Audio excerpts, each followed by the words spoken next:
Morning all of you. आज का topic हमारा है प्रॉपर्टीज ऑफ इलेक्ट्रिक चार्ज। मतलब चार्ज की प्रॉपर्टीज क्या हैं।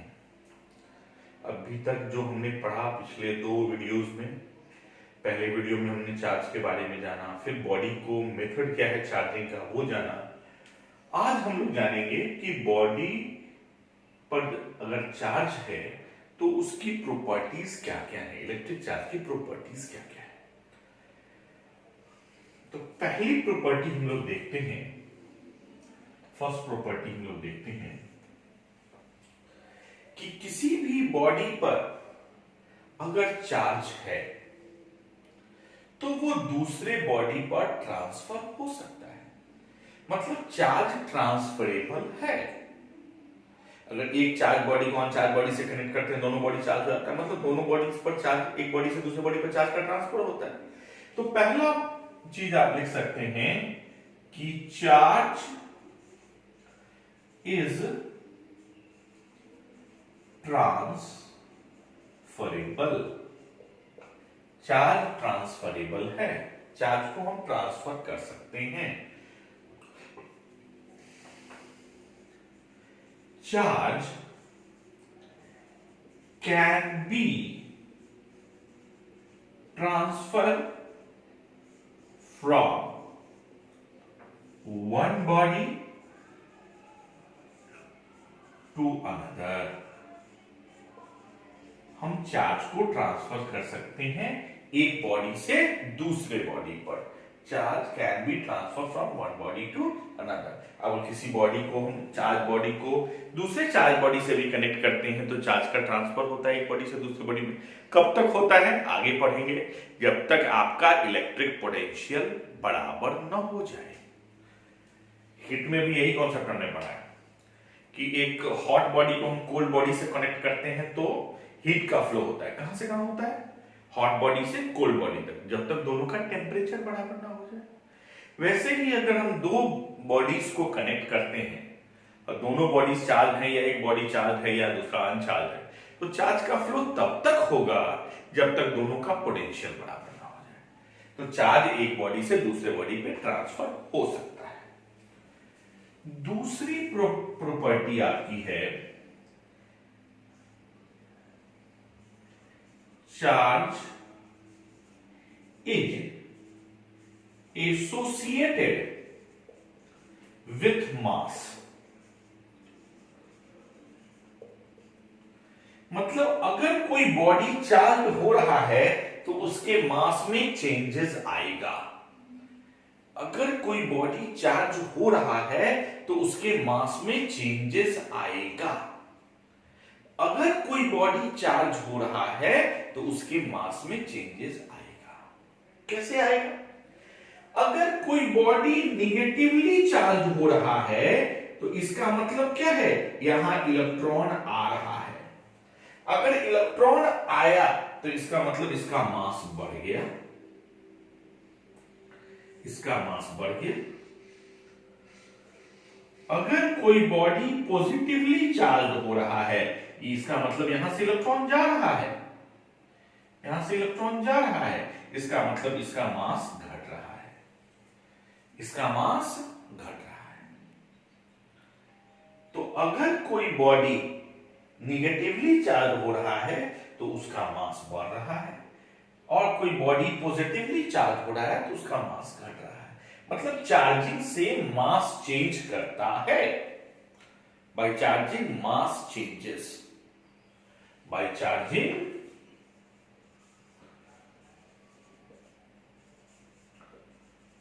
mass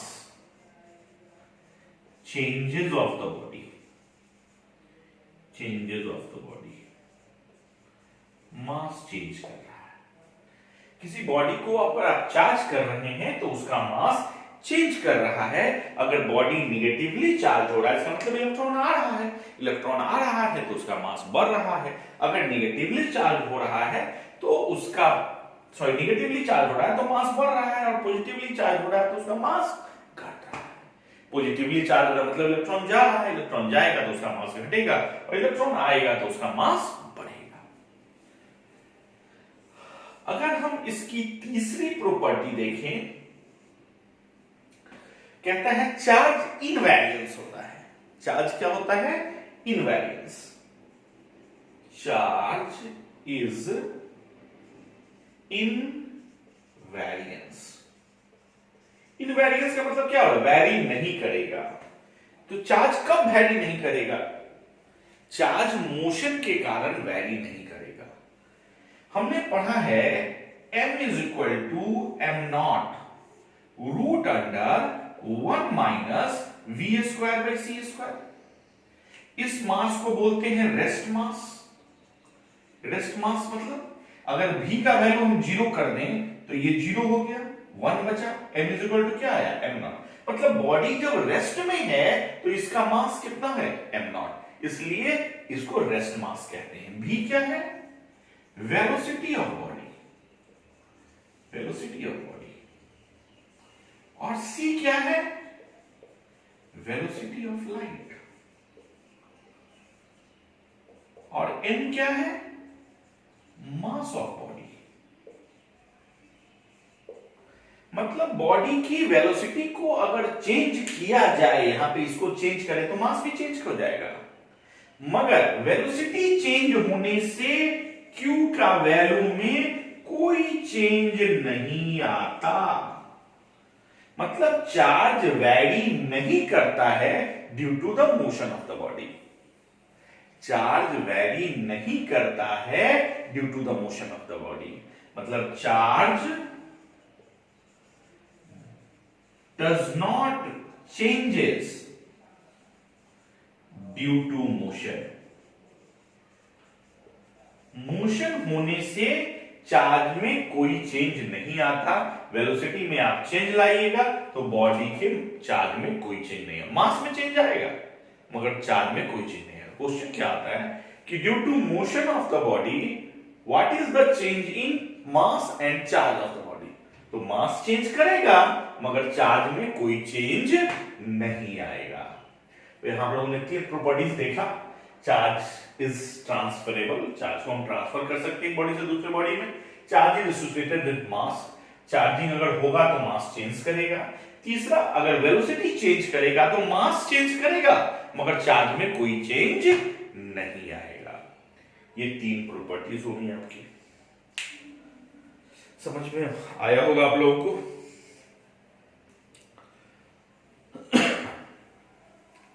चलिए आगे देखते हैं।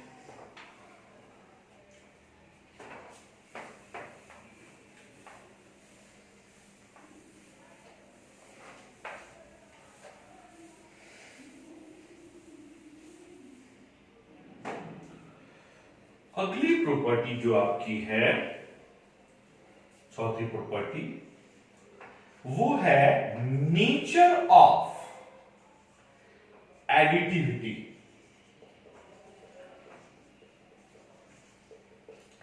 एडिटिविटी का क्या मतलब है? एडिशन। एडिटिविटी का क्या मतलब है?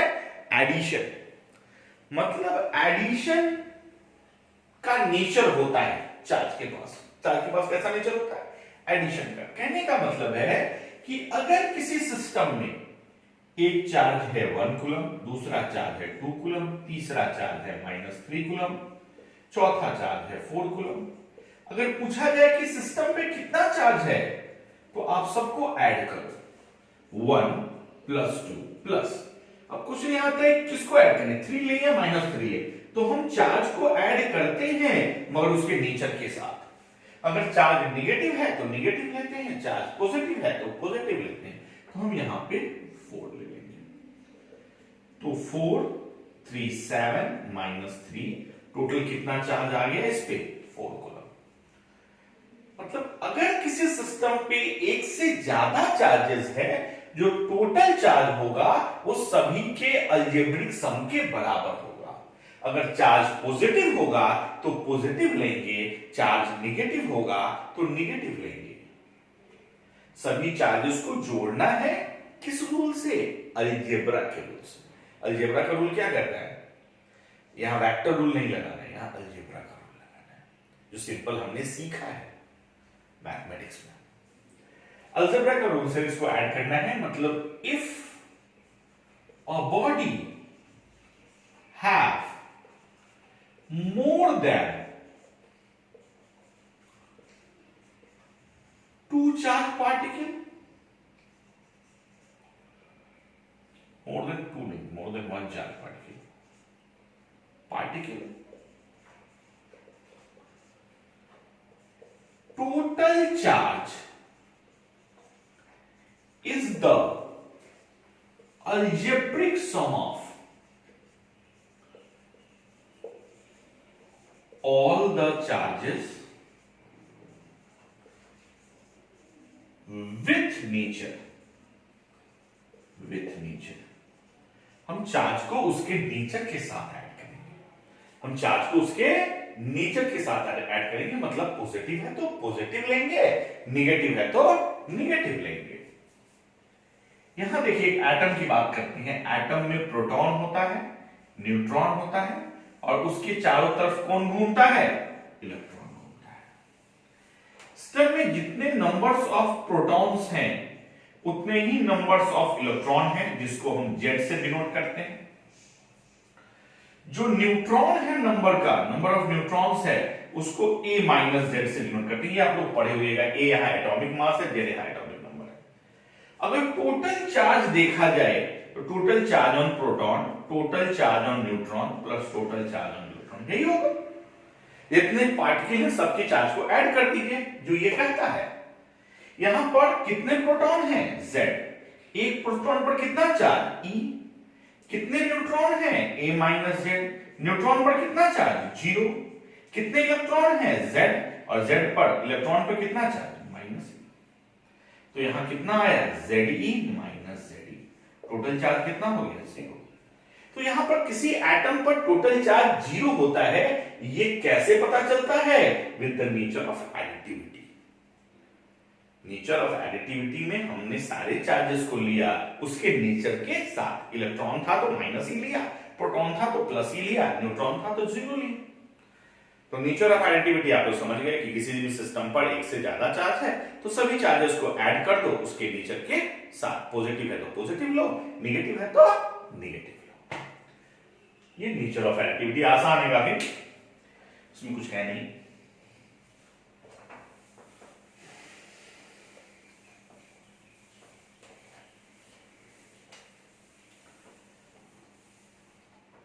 अब हम लोग देखते हैं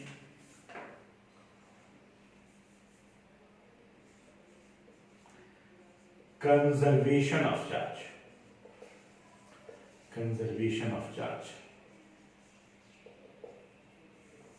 मीनिंग थोड़ा कम लग रहा है।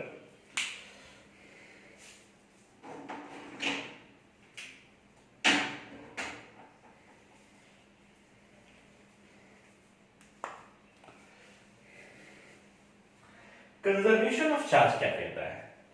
चार्ज neither be created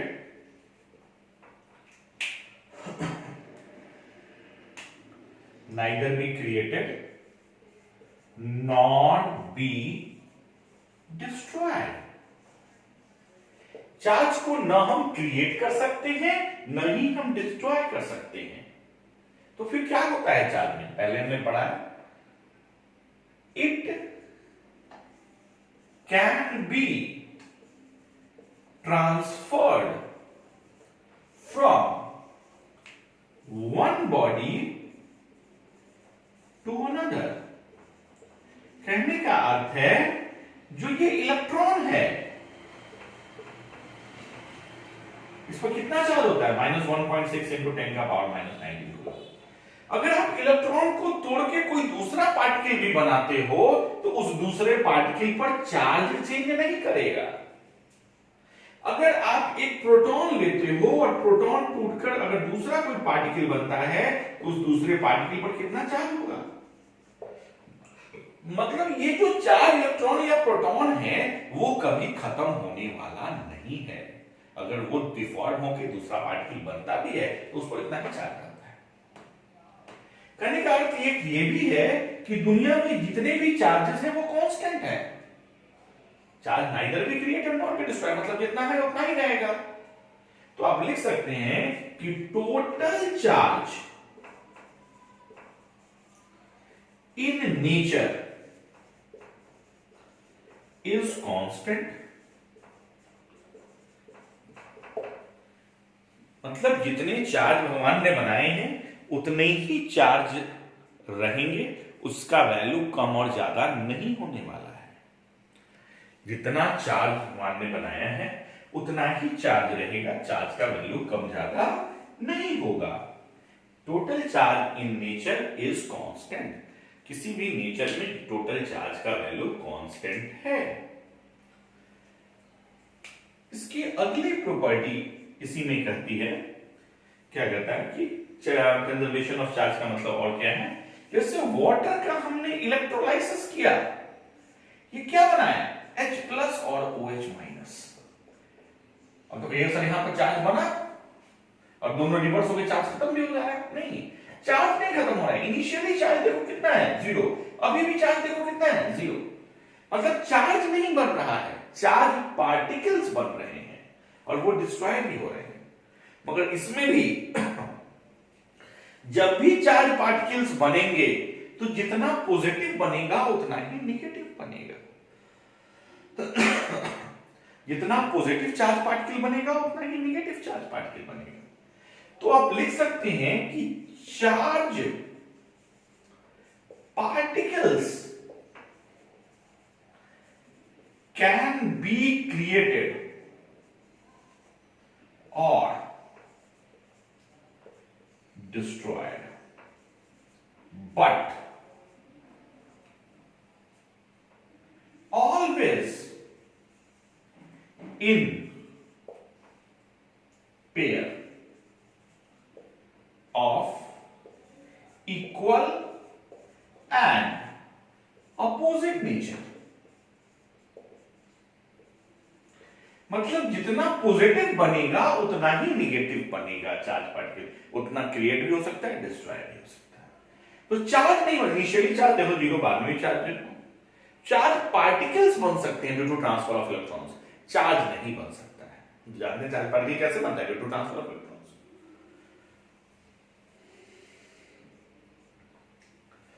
तो यहां हमने क्या देखा कि टोटल चार्ज नेचर का कांस्टेंट होता है, चार्ज पार्टिकल्स क्रिएट हो सकते हैं, चार्ज नाइदर बी क्रिएटेड और destroyed, charge can be transfer from one body to another.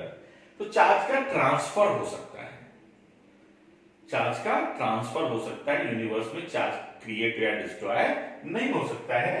तो charge can be transferred, charge can be transferred.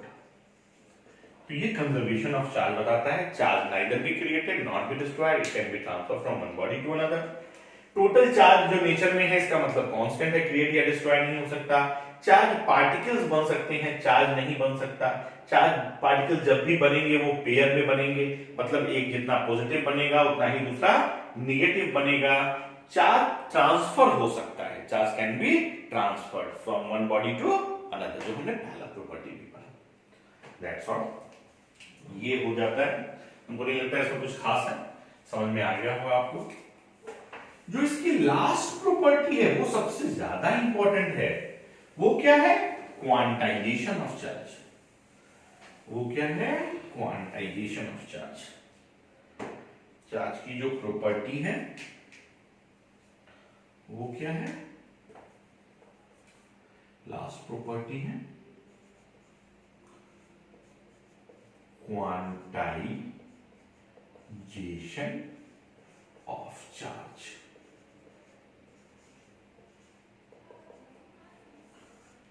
Quantization का क्या मतलब है, इसको एक बार समझने की कोशिश करते हैं हम लोग। जैसे मान लीजिए कि ये एक पार्टिकल है ए, ये एक पार्टिकल है बी, इसमें से इलेक्ट्रॉन यहां से यहां गया मान लीजिए, तो इस बॉडी पर इलेक्ट्रॉन अगर आ रहा है तो कितना चार्ज हो जाएगा, n इलेक्ट्रॉन्स ज्यादा हो गया तो माइनस n चार्ज, यहां से n इलेक्ट्रॉन्स चला गया तो यहां पर n प्रोटॉन्स ज्यादा हो गया तो प्लस n चार्ज। मतलब इस बॉडी पर टोटल चार्ज कितना है, तो A पर अगर हम बात करें तो प्लस एनी चार्ज है। अगर हम बी पर बात करें तो माइनस एनी चार्ज है। मतलब किसी भी बॉडी पर कितना चार्ज हो सकता है, प्लस माइनस एनी। यहां एन क्या है, यहां एन हमने क्या किया, ए से हमने बी पर जितने इलेक्ट्रॉन्स को भेजा, तो मतलब numbers of transfer of electrons, जितने इलेक्ट्रॉन्स का ट्रांसफर हुआ वही एन है। यहां एन क्या हो जाएगा, क्यू प्लस माइनस ई। यहां एन क्या हो जाएगा, क्यू, ये ई प्लस माइनस इधर आ गया। यहां एन क्या है, numbers of transfer of electrons. मतलब एन कितना हो सकता है, 1 एक इलेक्ट्रॉन का ट्रांसफर किया हमने, 2 इलेक्ट्रॉन का ट्रांसफर किया, 3 इलेक्ट्रॉन से। मतलब जब भी होगा ये इंटीजर ही होगा। इंटीजर आप समझते हैं 1 2 3 4। ये कभी भी फ्रैक्शन या डेसिमल में नहीं होगा, कभी भी फ्रैक्शन या डेसिमल में नहीं होगा। क्यों, क्योंकि n क्या है, ट्रांसफर ऑफ इलेक्ट्रॉन्स। मतलब कभी भी 1.5 इलेक्ट्रॉन जा सकता है, नहीं जा सकता। 2/3 इलेक्ट्रॉन्स जा सकता है, नहीं जा सकता। जब भी जाएगा तो पूरा का पूरा इलेक्ट्रॉन एक बॉडी से दूसरे बॉडी पे जाएगा। तो जब भी होगा तो 1 इलेक्ट्रॉन जाएगा, 2 इलेक्ट्रॉन जाएगा, 3 इलेक्ट्रॉन जाएगा। कभी भी फ्रैक्शन या डेसिमल में नहीं हो सकता है। तो किसी भी बॉडी पर कितना चार्ज हो सकता है, जितना इलेक्ट्रॉन या प्रोटॉन पर चार्ज है उसके integral multiple, 1e 2e 3e 4e या -1e -2e। तो किसी भी बॉडी पर कितना चार्ज हो सकता है, e के मल्टीपल में। कैसा मल्टीपल, इंटीग्रल मल्टीपल। तो total charge on a body is always integral multiple of charge on electron और प्रोटॉन। किसी भी बॉडी पर कितना चार्ज हो सकता है, इलेक्ट्रॉन या प्रोटॉन पर जितना चार्ज होता है उसके integral multiple, 1e 2e 3e ऐसा ही पॉसिबल है। मतलब n का वैल्यू हमेशा इंटीजर पॉसिबल है, कभी फ्रैक्शन या डेसिमल में पॉसिबल नहीं है। इसी को बोलते हैं क्वांटाइजेशन। ये भी आपको समझ में आ गया होगा, 2 मार्क्स में पूछता है कभी कभी, देख लीजिए।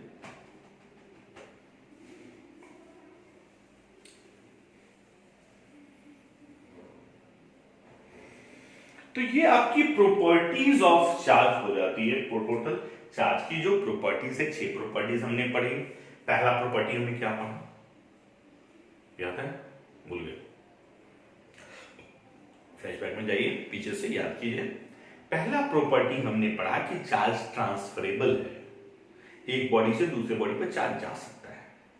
दूसरा प्रॉपर्टी हमने पढ़ा कि चार्ज के साथ मास भी होगा। अगर कोई बॉडी चार्ज हो रहा है तो उसका मास चेंज कर रहा होगा। तीसरा प्रॉपर्टी पढ़ा कि चार्ज इनवेरिएंस है, मतलब चार्ज वेरी नहीं करता। कब, जब चार्ज मोशन, पार्टिकल मोशन में हो, उसका मास चेंज करेगा मगर चार्ज चेंज नहीं करेगा। चौथी प्रॉपर्टी हमने पढ़ी नेचर ऑफ एडिटिविटी। अगर किसी बॉडी पर एक से ज्यादा चार्ज पार्टिकल्स हैं तो टोटल चार्ज क्या होगा, उन सभी को ऐड करेंगे उसके नेचर के साथ। अगली प्रॉपर्टी, पांचवी प्रॉपर्टी हमने पढ़ी कंजर्वेशन ऑफ चार्ज।